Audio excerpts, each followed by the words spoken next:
Welcome to the NCRTM Materials Spotlight. I'm Heather Service, the NCRTM Project Manager. This NCRTM Materials Spotlight is intended to provide you with information about new NCRTM materials that may help you in your work. A link to the material is available in the YouTube description below.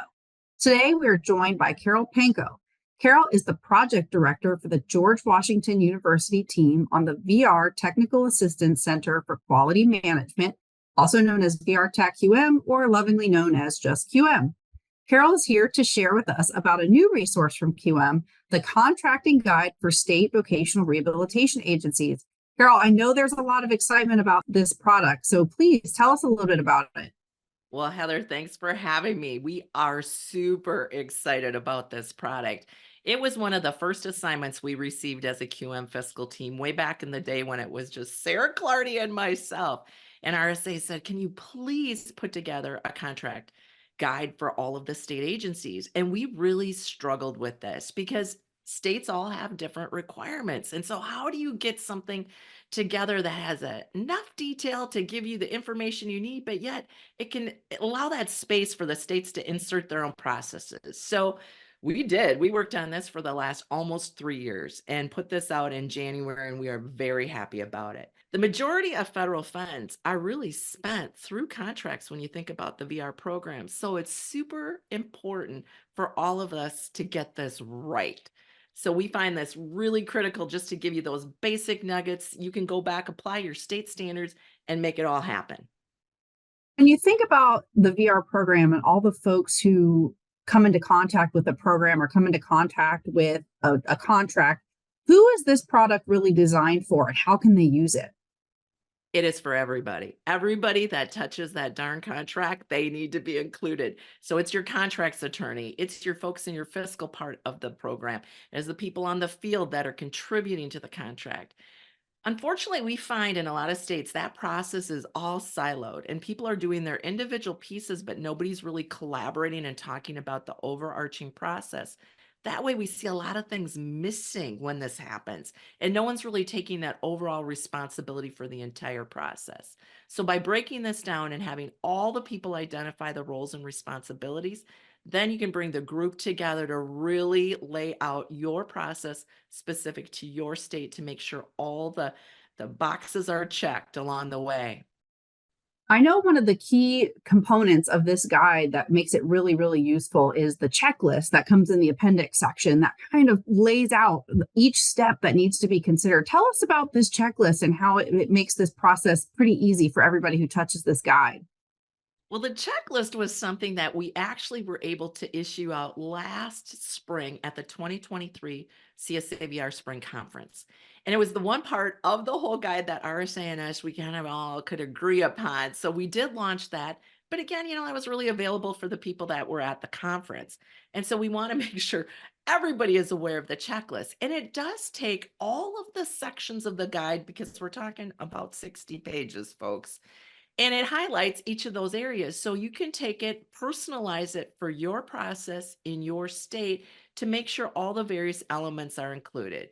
After all, I'm a huge checklist girl. I have them all over my office. I live by checklists every day. I like to cross things off. This way, you make sure nothing is missing. And that's what we're finding. People are missing really key components. And I'm super excited that we've had states, even today. I was on with another state and they said, hey, we downloaded the guide and we were using it with our contracts attorney, and they went back and they are comparing their current process to all the parts we were talking about incorporating and realizing they have some gaps and not including some of the federal language. So that is exactly what we want to hear. I love hearing that. I mean, this is a relatively new product that's come out. So to already be hearing these stories about the notable impact and the impact that's having on the program and the contracts, that's fantastic to hear. When you think about it, where can people who are interested in accessing the guide or any other kind of related VR Tech QM fiscal products, where can they find those? Absolutely. You can go out to our vrtac-qm.org website. We have a load of information. Probably the best area to find things is under the resources header, and everything is listed alphabetically. But if you also like using a search box, we do have a really robust search engine on the platform. And so if you type in, I'm looking for prior approval or whatever it may be, if you type that in the box, typically you'll come to any tool that you need. In the event none of the above works, we have a QM Fiscal team email address that I will give you, and it goes to our whole group. And that way it's monitored every day. Someone will definitely answer you. And that is QM FISCAL at vrtac-qm.org. So QM Fiscal at vrtacqm.org. And that'll get to us right away.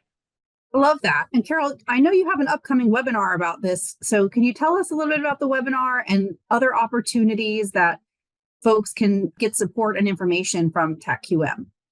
Absolutely. So we are working really hard on a webinar, and we've had to scrap our original thought because we were going to go through the guide. And I'm like, you do not want to listen to me for 2 hours talking about force majeure and terms and conditions of the contract.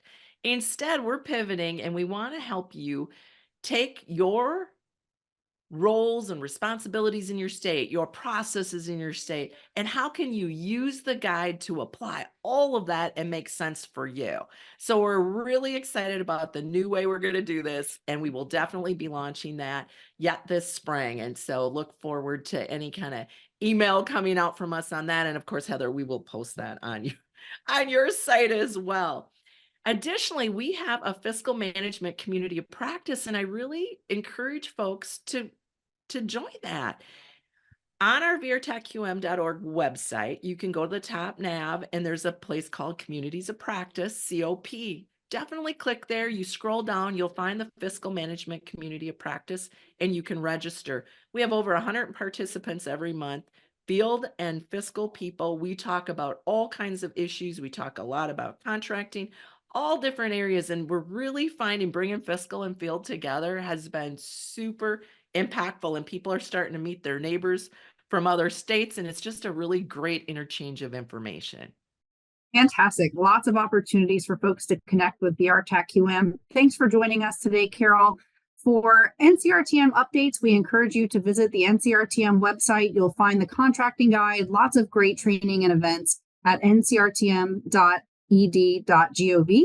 You can also subscribe for library updates, which will give you the latest materials that are added to the NCRTM library at the end of every month, as well as a monthly newsletter that you can subscribe for to stay up to date on all the happenings with NCRTM, the technical assistance centers, and other RSA grantees.